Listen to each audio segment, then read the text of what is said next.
नमस्कार दोस्तों, मैं सनी शर्मा फिर से हाजिर हूँ अपने चैनल सनी नाथ पर स्वागत करता हूँ सभी भाइयों का। आज मैं फिर से हाजिर हूँ एक नई जानकारी के साथ कि माता मसाणी की चौकी कैसे छोड़ी जाती है। मसाणी माता की सवारी, सबसे पहले आपके ऊपर सवारी और माता से पूछा कैसे ली जाती है और दूसरे की चौकी कैसे उठाई जाती है और अपनी चौकी वहाँ पर कैसे बैठाई जाती है, प्रचंड साधना और इसका भोग विधान क्या रहता है। सर्वप्रथम एक निवेदन रहता है, चैनल पर फर्स्ट टाइम विजिट हो चैनल को जरूर सब्सक्राइब करना, बेल पर क्लिक करना, तीनों चैनल गुरु घटना शिव गुरु होना चाहिए सिद्ध। बाकी की डिटेल डिस्क्रिप्शन बॉक्स में मेंशन है। इंटरनेट के दुनिया में को मेरा गुरु को चेला गुरु ने किसी यहाँ से मत फंसना। यहाँ पे जितना ज्ञान दिया जाता है सिर्फ प्रचार के माध्यम से दिया जाता है। पूर्ण रूप से आपने मेरे द्वारा देखी क्रिया करने से पहले मेरे धुने पर अरदास लगानी, मेरे साथ बातचीत करनी। कोई मंत्र क्रिया समझ में नहीं आती तो पूछ के करनी, ऐसे नहीं करनी है। और किसी धर्म या किसी व्यक्ति के मन को ठेस पहुंचाने के लिए यहाँ पे वीडियो नहीं बनाए थे। मेरा काम सिर्फ जानकारी देना, तो आपने भी जानकारी पर्पज से इन वीडियो का प्रयोग करना है। 3 और चैनल है, गुरु गोरखनाथ, शिव गोरक्षण होना चाहिए। बाकी डिस्क्रिप्शन बॉक्स में मेंशन है। ज़्यादा इन्फॉर्मेशन के लिए मेरे पेड ग्रुप में ऐड हो सकते, पर मंथ फीस 1150। बाकी किसी को दुख तकलीफ रहता है, कोई अरदास लोगों ने कुछ भी लोगों ने, उसका एज पर सर्विस के अकॉर्डिंग खर्चा रहता है कि जिसको कोई चीज़ लग रही है या किसी को उस हिसाब से जो फ्री वाला पाए वो फ्री बताया था, जहाँ पर जो खर्चा वो प्रसाद रहता है वो आपका ही रहता है। और आपने किसी प्रकार की सामग्री लेनी है, माला लेनी, कुछ भी लेनी है, तो आप माई प्रोडक्ट प्ले लिस्ट देख सकते हो। और चैनल पे पहली बार विजिट करते हो तो चैनल के वीडियो पहले अच्छे से देखो, समझो, फिर आप मेरे साथ कंसल्ट करना, फिर मेरे को व्हाट्सअप छोड़ना। विदाउट परमिशन कॉलिंग नहीं, और बिना आईडी प्रूफ के, बिना फ़ोटो के बातचीत होनी नहीं है मेरे साथ। और जब समय मैं देता हूँ तभी बातचीत होनी है, उसके अलावा बातचीत होनी भी नहीं है। तो विदाउट परमिशन कॉल भी मत करना, क्योंकि 2-3 बार आप ट्राई करोगे तो व्हाट्सअप पर ब्लॉक हो जाना, अपने फ़ायदा नहीं होना कोई भी, क्योंकि भीड़ ज़्यादा है, पब्लिक इतनी संभलती नहीं है।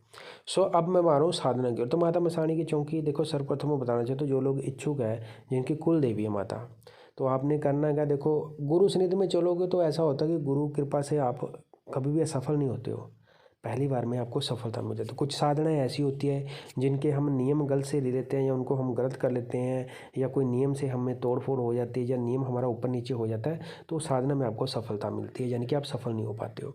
तो ये भी थोड़ी सी चीज़ रहती है। तो नियमों की पूर्ण रूप से आपने पालना करते हुए, नियमों को पूर्ण रूप से आपने ध्याते हुए, और जैसे गुरु आपको नियम देता है उन नियमों के अकॉर्डिंगली साधना को गुप्त रखते हो, विदाउट किसी को भेद दिए हुए आप जब करते हो तो आपको सफलता मिलती है।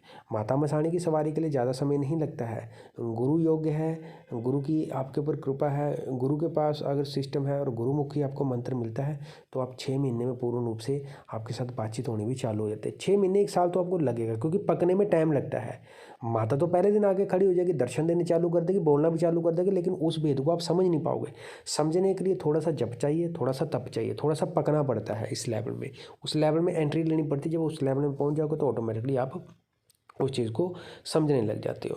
अब रहती है कि दूसरे की चौकी उठानी है। मान लो किसी के ऊपर चौकी लग रहा है, चाहे कोई पीर की आ रही है, किसी पे सैयद की आ रही है, या किसी प्रकार की, तो हम कुछ मंत्रों में वर्ड आते हैं, कुछ गुरुमुखी ज्ञान बोलता है कि दूसरे की चौकी उठाती चल, अपनी चौकी बिठाती चल। इसका मतलब होता है कि दूसरे की गद्दी उठा ली, उखाड़ ली और अपनी वहाँ पर लगा दी है। तो ये सारा जितना भी सिस्टम होता है ये गुरुमुख से ही आपको मिलता है। ये तब होता है जब कोई तांत्रिक बार बार आपको परेशान करता है। मसाणी के बहुत प्रकार है, बहुत प्रकार है, लेकिन सबसे जो तगड़ी हैं, जो जोड़े में हैं, जिनके गण तगड़े हैं और जो जैनुल में वो वतन की पूजी जाती हैं, वो शीतला माता के जोड़े में है। शीतला माता, और उसके बाद में आपको तो सबल सिंह के जोड़े में, जिनको मधानन चौगानन के नाम से जाना जाता है, ये हैं। इनकी साधना और इनके जो भोग, अगर तामसिक वे से आप चलाते हो, आप इनकी साधना करते हो, कुल में पूजी जाती है, फिर तो ये बच्चा ही लेती है, यानी कि सूअर का ही बच्चा लेती है, ये उसी का ही लगता है सिस्टम। अगर आप वैदिक रूप में चलाते हो तो अलग अलग प्रकार के भोग पे चलती है, मीठे पे भी चलती है, रोटियों पे भी चल जाती है, या उसके अलावा बोलते हैं कि लड्डुओं पे भी चल जाती है, बताशों पे भी चलाते हैं। एज पर गुरु जैसे आपको ज्ञान देता है उसी प्रकार से आपको ये हाजिर होती है। रही बात पूछा की, तो ये पूछा देने में सक्षम होती है, क्योंकि इनके जो गण हैं इनके नीचे प्रेत ही चलते हैं। तो 5200 सुर्खी जब इसके अंडर चलती है तो सुर्खी का अकॉर्डिंगली इनके जोड़े में और भी मसानी है, जिनको कल जोगन बोल सकते हैं। 300, कुछ 360 बोलते हैं, कुछ 460 बोलते हैं, कुछ 364 बोलते हैं, तो अलग प्रकार से। लेकिन इनके नीचे इनके अपने गण होते हैं जो आपको बैठे बैठे किसी के बारे में इंफॉर्मेशन देते हैं। यानी कि अगर ये आपके ऊपर प्रचंड रूप से हाजिर हो जाती हैं तो ये पूर्ण रूप से आपको पूछा जो है बड़ी तगड़ी देती हैं। उसमें आप यहाँ तक भी बता दोगे कि सामने वाले की जेब में कितने पैसे पड़े हैं, कितने निकलवाए हैं, कब उसने आना, टाइमिंग से लेके एक्यूरेट होती है। लेकिन इबादत और एक्सपीरियंस यहाँ पे मायने रखता है, गुरु का होना मायने रखता है। गुरु तगड़ा है, गुरु अच्छा है, ज्ञान अच्छा है, तो ही आप इस लेवल तक पहुंच पाओगे। इनकी साधना करने के लिए कंसल्ट कर सकते हो, बहुत साथ खर्चा आपका रहता है। बाकी की डिटेल डिस्क्रिप्शन बॉक्स में मेंशन। चैनल अच्छा लगे सब्सक्राइब और शेयर जरूर करना। आदेश आदेश।